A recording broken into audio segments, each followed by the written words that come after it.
വിശദമായ വാർത്തകളിലേക്ക്. ടി.പി. ചന്ദ്രശേഖരൻ വധക്കേസിൽ ശിക്ഷാവിധിയിൽ വാദം തുടരുകയാണ്. പ്രതികളെ ഹൈക്കോടതിയിൽ എത്തിച്ചിട്ടുണ്ട്. പ്രതി ജ്യോതി ബാബു ഹാജരായിട്ടില്ല. ആരോഗ്യ പ്രശ്നം ജയിൽ സൂപ്രണ്ട് കോടതിയെ അറിയിക്കുമെന്നാണ് അറിയാൻ കഴിയുന്നത്. വിശദാംശങ്ങൾ നൽകാൻ കൊച്ചിയിൽ നിന്നും എ.ടി. അശ്വതി നമ്മളോടൊപ്പം ചേരുന്നുണ്ട്. അശ്വതി, ഈ ടി.പി. ചന്ദ്രശേഖരൻ വധക്കേസിൽ ശിക്ഷാവിധിയുള്ള വാദം ഇപ്പോഴും തുടരുകയാണോ? എന്തൊക്കെയാണ് വിശദാംശങ്ങൾ? ശ്രുതി, വിഷയത്തിൽ ഇപ്പോഴും വാദം തുടരുകയാണ്. ഹൈക്കോടതിയിൽ ഇന്ന് 11 പേരാണ് ഹാജരായിരിക്കുന്നത്. ഈ കേസിലെ ആദ്യ 5 പ്രതികൾക്ക് പരമാവധി ശിക്ഷ നൽകണമെന്നതാണ് പ്രധാനമായും പ്രോസിക്യൂഷന്റെ ആവശ്യം. അതായത് നിലവിൽ ജീവപര്യന്തമാണ് ഇവർക്ക് വിധിച്ചിരിക്കുന്നത്. പക്ഷേ പരമാവധി ശിക്ഷ നൽകണം, ശിക്ഷ വർദ്ധിപ്പിക്കണം എന്നതാണ് ആവശ്യം. ഈ കേസിൽ നേരിട്ട്, അതായത് ഈ കൊലപാതകത്തിൽ നേരിട്ട് പങ്കെടുത്ത ആളുകളാണ് ആദ്യ 5 പേർ എന്നും അതുകൊണ്ട് തന്നെ ഇവരുടെ ശിക്ഷ വർദ്ധിപ്പിക്കണം, പരമാവധി ശിക്ഷ നൽകണം എന്നതാണ് നിലവിൽ ആവശ്യപ്പെട്ടിരിക്കുന്നത്. ഇതനുസരിച്ചുള്ള വാദമാണ് കേൾക്കുന്നത്, കോടതി ഇപ്പോൾ കേട്ടുകൊണ്ടിരിക്കുന്നത്. മറ്റ് പ്രതികൾക്ക് എന്താണ് പറയാനുള്ളത് എന്നുകൂടി കോടതി ഈ ഘട്ടത്തിൽ ചോദിക്കുകയാണ്. അതുകൂടി പരിഗണിച്ചതിന് ശേഷമായിരിക്കും ഇക്കാര്യത്തിൽ കോടതി ഒരു തീരുമാനം പറയുക. നിലവിൽ 11 പേരാണ് കോടതിയിൽ ഹാജരായിരിക്കുന്നത്. ഇതിൽ ഒന്നാം പ്രതി MC Anoop, Kirmani Manoj, Kodi Suni, TK Rajeesh, KK Muhammad Shafi, S Sijith, K Shinoj, KC Ramachandran, trouser Manojan, PK Kunhanandan മരണപ്പെട്ടിരിക്കുന്നു. വാഴച്ചടച്ചി റഫീഖ്, അതുപോലെ തന്നെ KK കൃഷ്ണൻ എന്നിവരാണ് ഈ കേസിൽ ഇപ്പോൾ കോടതിയിൽ ഹാജരായിരിക്കുന്നത്. ഇതിൽ PK കുഞ്ഞനന്ദൻ, ഈ കേസിൽ പ്രതികളിൽ ഒരാളായ കുഞ്ഞനന്ദൻ മരണപ്പെട്ടു. അതുപോലെ തന്നെ ലെമ്പു പ്രദീപൻ, ഇയാൾക്ക് 3 വർഷം തടവ് ശിക്ഷയാണ് വിധിച്ചിരുന്നത്. ഈ ശിക്ഷാ കാലാവധി അവസാനിച്ചിരിക്കുകയാണ്. അതുകൊണ്ട് ഇയാൾ ഹാജരായിട്ടില്ല. ഒപ്പം തന്നെ ജ്യോതി ബാബു, ഇന്ന് ഹാജരാകേണ്ടിയിരുന്ന ഒരാൾ ജ്യോതി ബാബുവാണ്. ജ്യോതി ബാബുവിനെയാണ് കഴിഞ്ഞ ദിവസം കോടതി ഈ കേസ് പരിഗണിക്കുമ്പോൾ പ്രതിയായിട്ട് കണ്ടെത്തിയിരിക്കുന്നത്. ജ്യോതി ബാബു, അതുപോലെ തന്നെ KK കൃഷ്ണൻ എന്നിവരെയാണ് പ്രതികളായിട്ട് പുതുതായി ഹൈക്കോടതി കണ്ടെത്തിയിരിക്കുന്നത്. ഇവരെ വെറുതെ വിട്ട വിചാരണ കോടതിയുടെ നടപടി ഹൈക്കോടതി ഡിവിഷൻ ബെഞ്ച് റദ്ദാക്കുകയായിരുന്നു.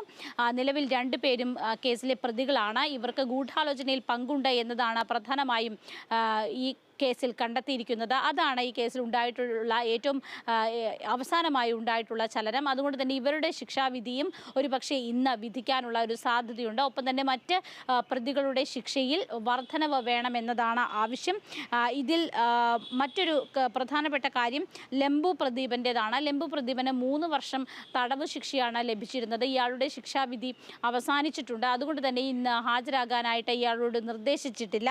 ഒപ്പം തന്നെ പുതുതായി പ്രതി ചേർക്കപ്പെട്ടിട്ടുള്ള, പ്രതിയാണ് എന്ന, കുറ്റക്കാരനാണ് എന്ന ഹൈക്കോടതി കണ്ടെത്തിയിട്ടുള്ള ജ്യോതി ബാബുവിന് നിലവിൽ ആരോഗ്യ പ്രശ്നങ്ങളുണ്ട്. ഇന്ന് വൈകിട്ട് 3 മണിക്ക് ഇയാൾക്ക് ഡയാലിസിസ് ഉണ്ട് എന്ന വ്യക്തമാക്കിയിരിക്കുകയാണ്. അത് സംബന്ധിച്ച് ജയിൽ സൂപ്രണ്ട് കോടതിയെ അറിയിച്ചിട്ടുണ്ട്. ഹൈക്കോടതി വിവരങ്ങൾ ധരിപ്പിച്ചിട്ടുണ്ട്.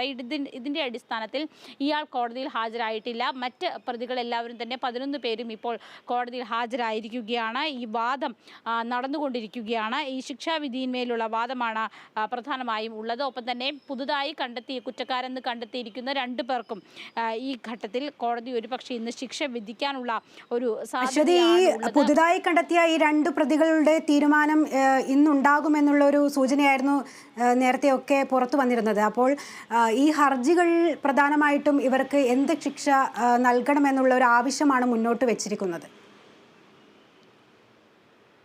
ഗൂഢാലോചനയിലാണ് പ്രധാനമായും ഈ 2 പേരും പങ്കാളികളായിട്ടുള്ളത്. പരമാവധി ശിക്ഷ തന്നെയാണ് ആവശ്യപ്പെട്ടിരിക്കുന്നത്. അതുകൊണ്ട് തന്നെ നിലവിൽ 1 മുതൽ 7 വരെയുള്ള പ്രതികൾക്ക് നമുക്ക് ഇതിൽ മനസ്സിലാകുന്നത് അനുസരിച്ച് ഇതിൽ പ്രതികൾക്ക് ജീവപര്യന്തം ശിക്ഷ വിധിച്ചിട്ടുണ്ട്. അതുകൊണ്ട് തന്നെ അത്തരത്തിലുള്ള ഒരു ശിക്ഷാവിധി, അവർക്ക് തന്നെ ജീവപര്യന്ത ശിക്ഷ വിധിച്ചിരിക്കുന്ന ആളുകൾക്ക് തന്നെ അതിൽ കൂടുതൽ പരമാവധി ശിക്ഷ നൽകണമെന്നതാണ് പ്രോസിക്യൂഷൻ്റെ ആവശ്യം. എന്തായാലും അനുസൃതമായിട്ടുള്ള ശിക്ഷയാണ് പുതുതായി കണ്ടെത്തിയിരിക്കുന്ന ആളുകൾക്കും വേണം എന്ന് പ്രോസിക്യൂഷൻ ആവശ്യപ്പെടുന്നത്. എന്തായാലും ഈ ഘട്ടത്തിൽ ഗൂഢാലോചനയിലാണ് 2 പേരും പങ്കാളികളായിട്ടുള്ളത്. മറ്റൊരു കാര്യം, ഇതിൽ KK രമ അപ്പീൽ പോകുന്നത് CPM നേതാവായിട്ടുള്ള P മോഹനനെ വെറുതെ വിട്ടതുമായി ബന്ധപ്പെട്ടാണ്. കഴിഞ്ഞ തവണ ഈ കേസ് പരിഗണിക്കുമ്പോൾ ജ്യോതിബാബു അടക്കമുള്ള ആളുകളെ ഈ വിഷയത്തിൽ പ്രതികളാക്കുന്നതിനോടൊപ്പം തന്നെ ചിലരെ വെറുതെ ഈ പി മോഹനനെ വെറുതെ വിടുകയും ചെയ്തിരുന്നു. അത് ഹൈക്കോടതി വെറുതെ വിട്ട ആ വിധിയെ, കീഴ്ക്കോടതി വിധിയെ ഹൈക്കോടതി ശരിവെക്കുകയും ഡിവിഷൻ ബെഞ്ച് ശരിവെക്കുകയും ചെയ്തിരുന്നു.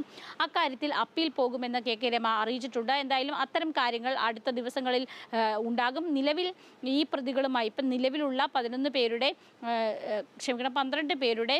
ശിക്ഷയിൽ വർധനവ് ഉണ്ടാകണം എന്നതാണ് പ്രധാനമായും ആവശ്യപ്പെടുന്നത്. അതനുസരിച്ചുള്ള വാദമാണ് നിലവിൽ ഹൈക്കോടതിയിൽ നടന്നുകൊണ്ടിരിക്കുന്നത്. ശ്രുതി.